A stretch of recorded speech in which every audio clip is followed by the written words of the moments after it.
compagnie de Dr Demirjian. Vous êtes dermatologue. Pourquoi avoir choisi la dermatologie?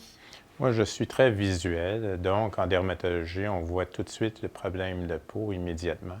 On peut faire un diagnostic assez rapidement sur le peau. Et dans les cas où c'est plus difficile et ce n'est pas très clair, on peut procéder simplement à faire une biopsie, c'est-à-dire un prélèvement de peau, afin de confirmer la nature du problème. Donc, c'est ça que vous aimez, vous, Oui. qui vous allume, c'est vraiment d'être capable de déterminer rapidement le problème Oui, et c'est très visuel. C'est ça que parfait, j'aime de le trouver plus. les solutions, Oui, c'est ça. évidemment, pour ça.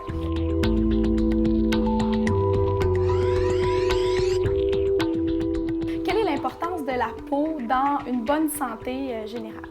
Bon, c'est l'organe qui est le plus grand dans le corps, en fin de compte. Et la peau, il faut en prendre soin. Il y a des changements qui s'effectuent, surtout avec les saisons, même si on ne parle pas de maladies de peau. Donc, l'hiver, surtout, il faut davantage bien s'hydrater, minimiser l'usage de l'eau chaude, du savon, afin de ne pas trop dessécher la peau et qu'on ait des problèmes genre d'eczéma d'hiver. Donc, il faut bien soigner sa peau. C'est pas vraiment nécessairement, les gens pensent qu'en buvant beaucoup d'eau, ça va se refléter dans la peau. C'est surtout comment qu'on hydrate la peau et comment qu'on élimine ou qu'on minimise les facteurs qui agressent la peau, comme l'eau chaude et le savon. Vous pouvez nous diriger vers les crèmes à utiliser plus en été, plus en hiver. Oui. Vous êtes capable de nous diriger Oui. un peu par rapport à ça? Alors, c'est très simple. Je dirais qu'il y a deux types de crèmes en fin de compte. L'hiver, c'est les crèmes hydratantes. Donc, quand il fait moins 10, moins 15, moins 20, la peau, naturellement, se déshydrate plus facilement. Il faudrait trouver une bonne crème hydratante sans nécessairement d'avoir un parfum à l'intérieur, de préférence non, et sans avoir non plus des agents exfoliants. La teneur de la crème, c'est-à-dire l'épaisseur de la crème et la densité de la crème, dépend du type de peau qu'on a en partant. Donc, si quelqu'un a tendance à être acnéique avec la peau plutôt grasse, huileuse, on va utiliser peut-être pas de crème du tout ou une crème très fine comme un fluide. Tandis qu'à l'autre extrême, si quelqu'un est plutôt âgé et la peau naturellement est devenue très sèche, on va aller avec une crème davantage plus dense, plus épaisse.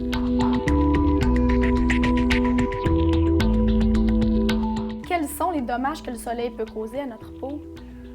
Le plus simple qu'on voit chez pas mal de monde, c'est le photovieillissement prématuré, c'est-à-dire des plissements de la peau, perte du collagène, perte de l'élastine, des taches qui commencent à se faire voir, augmentation des vaisseaux sur les joues qui ressembleraient un peu à la coupe rose. Ce sont des choses qu'on voit assez fréquemment. Si le dommage se poursuit davantage, par la suite, on voit des lésions précancéreuses et éventuellement un cancer de la peau. Donc, on veut pas ça, on veut se mettre de l'écran solaire à la place. À partir du mois de mars jusqu'au mois d'octobre, la crème qu'on devrait mettre, c'est l'écran solaire.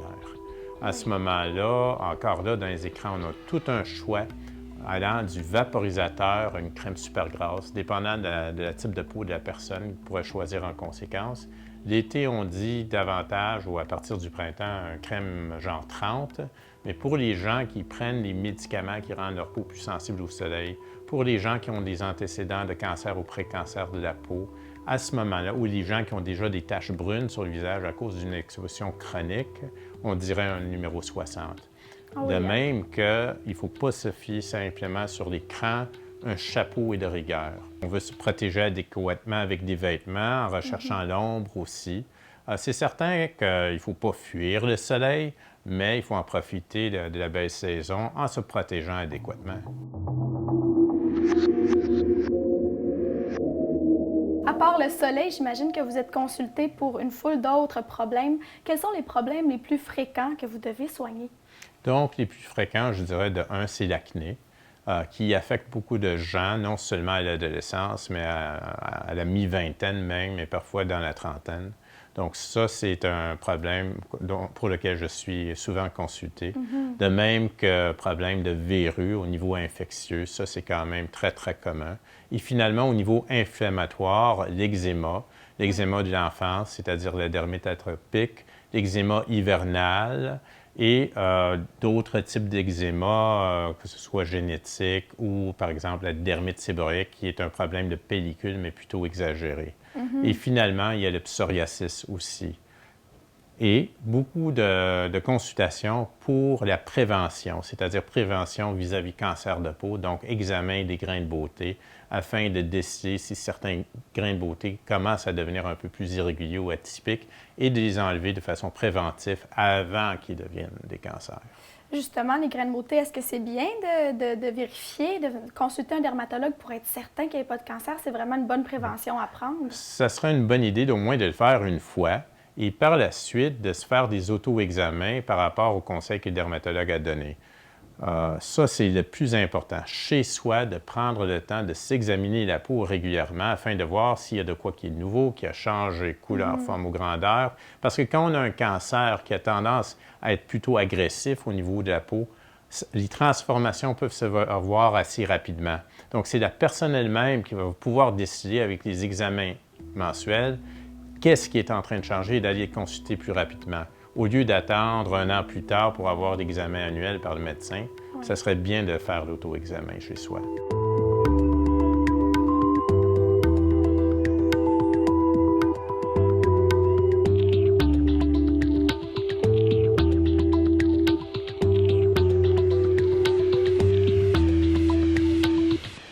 Est-ce que c'est vrai ou c'est une fausse croyance que la peau absorbe ce qu'elle touche? Il y a certaines substances qui peuvent être absorbées à travers la peau et aller au niveau interne, au niveau du sang et dans un tissu plus profond.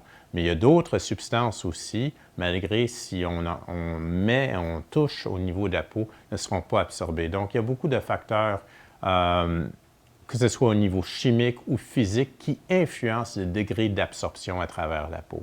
Donc, si on parle par exemple de produits ménagers qui sont chimiques, là, des produits de nettoyage, tout ça, habituellement la peau va l'absorber ou ne va pas l'absorber? C'est pas nécessaire qu'il absorbe, mais c'est toujours plus prudent de se ganter comme il faut. Je dis toujours 2 gants, un petit gant en coton à l'intérieur et le gant jaune par-dessus pour pas que la transpiration fasse de l'irritation.